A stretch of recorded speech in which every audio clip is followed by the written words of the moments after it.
बेटा, भले तुम्हारे घर में नल से पानी आ रहा हो, आरओ का पानी आ रहा हो, तुमने आरओ लगा रखा हो और उसके नीचे छोटा सा हंडा, मटका, कुछ भी छोटा सा घड़ा, कुछ भी रखना जरूर चाहिए। रसोई घर में भले इतना बड़ा हंडा रखो, मटका रखो, घड़ा रखो, कलश रखो, पर रखना जरूर चाहिए। क्यों? उसमें पितरों का स्थान होता है। तो घर में, रसोई घर में कभी परिवार में किचकिच नहीं होती, क्लेश नहीं होता। अगर हंडा भरा हुआ है, हंडा खाली होते होते जब सुबह के समय पर पानी थोड़ा रह जाता है, उस घर में जहां हंडा आधे से ज्यादा खाली हो जाता है, शास्त्र कहता है, भविष्य पुराण कहती है, जहां पानी का हंडा आधे से ज्यादा खाली हो गया, समझ लेना दूसरे दिन रसोई घर में क्लेश जरूर होगा, यह पक्का। इसलिए हंडे की सीमितता देखी जाती है। मटके को, हंडे को, कलश को आधे से ज्यादा भरकर रखा होना चाहिए। भले आधे तक भरा रहे पर आधे से नीचे नहीं। उस घर में हम माताएं पूछती हैं, पंडित जी हमारे घर में बहुत क्लेश है, हमारी बहू सुनती नहीं, बहू के हमारी सास नहीं सुनती। क्लेश हो कहां से रहा? जब तुम लड़की पसंद करके आई, उसका पाँव देख के आई, 25 बार फोटो देखा,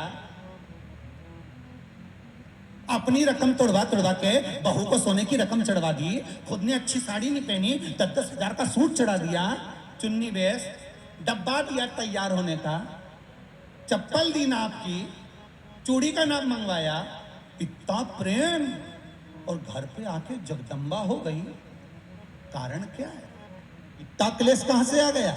जब तुमने पसंद करी, तुमने देखी, लड़की वालों ने यहाँ देखा, लड़के वालों ने वहां देखा, जब एक दूसरे को देख के सब बात हुई है, संबंध हुआ, रात रात भर बात चली, फिर क्या हो गया?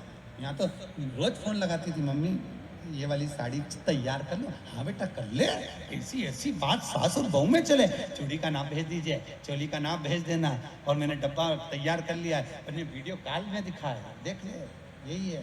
चप्पल भी लिए, ये भी लिया, चोटी भी ली, गजरा भी लिया, दुनिया का सामान लिया, शादी करी ने 2-3 लाख रुपए तो गार्डन में खर्च कर दिए, ये लोगों के खूब चटाया, 2-3 लाख रुपए खाने में खर्च कर दिए, गिफ्ट भी दिया मेहमानों को। जब इतना खर्च करा, इतनी जोरदार बातचीत थी, फिर आखिर 1-2 साल में ऐसा क्या हो जाए कि ये जगदम्बा ने ये कात्यायनी हो जाए? कारण क्या? कारण तो ढूंढो। अरे बोलो तो सही है कि नहीं है? कारण तो ढूंढो कि कारण क्या है ऐसा, कि क्या कारण हो गया? अब दोष देने की माँ ने सिखा दिया होगा, और वो दोष दे, तुम तो अपनी माँ के ही हो, हमारी तो सुनो ही नहीं। अब वो इधर दोष, वो उधर दोष दे। ये दोष देने से कुछ नहीं हो, अपने कर्मों का दोष देखो। ने जरूर झांक कर देखना कि सवेरे सवेरे कहीं हंडा खाली तो नहीं मिल रहा है, पूरा नीचे तक तो नहीं चले गया, आधे से नीचे तो नहीं हो गया। मतलब घर में दूसरे दिन क्लेश तो होना ही है। पहले कटोरी के चक्कर में, पानी के चक्कर में, रसोई घर के चक्कर में, रोटी के चक्कर में, चाहे दिन भर में कभी भी होगा, पर 24 घंटे में क्लेश होगा, वो पक्का है।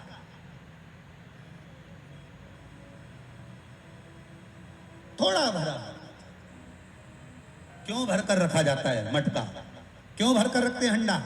क्यों कहा जाता है कि जिस समय वास्तु पूजन होता है, पितरों के लिए पूजन करी जाती है, तो हंडा भरा जाता है, नया कोरा मटका, नया हंडा वास्तु पूजन में भरा जाता है।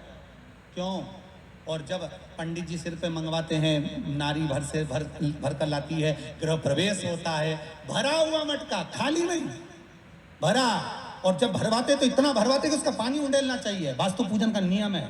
जिस समय मटके को भरकर लेके आते हैं घर के अंदर, कलश भरकर लेके आते हैं, वास्तु प्रवेश करते हैं, गृह प्रवेश करते हैं, तो मटका इतना भरा जाता है, उसका पानी बाहर ढुलना चाहिए। और जब लेकर आए तो झलकता हुआ पानी होना चाहिए। नारियल रखे, आम का पत्ता रखे तो पानी गिरता रहे। पर माताएं तो अपने फैशन में नहीं, डेंटिंग पेंटिंग कराए तो पानी गिर जाए तो वही नाराज हो जाए। बेचारा पंडित जी की हालत खराब है कि तुमने इतना पानी क्यों भरा, कम नहीं भर सकता था हमारा पूरा। ये तो परंतु शास्त्र रीति क्या कर रही है, भविष्य पुराण क्या कर रही है, हमारी शास्त्र क्या कर रहे हैं कि पानी भरा हुआ जब चलता है, झलकता झलकता चले, घर में जब प्रवेश करे तो भगवान से यही प्रार्थना रहती है कि लक्ष्मी ऐसी झलकती रहे, इतनी कृपा कर दे। पर लोग, पंडित जी भी कह दिया अच्छे कपड़े पहनी बेचारी ने, पिन विन लगाई हो, बढ़िया जोरदार पल्लू वल्लू लिए, तो अब एक डब्बा मब्बा भर के तैयार कर पेंटिंग पेंटिंग कर, बाद जब पानी गिरे तो कहीं तो बेचार पंडित जी के थोड़ा खाली करो पंडित जी खाली करो। अब खाली करा, इतना भर दिया, अब वो मैंने आम का पत्ता नारियल सब भर दिया, अब ना वो झलके ना कुछ झलके, क्योंकि इसका हिंकार इतना झलके तो कलश कहीं खाक झलके।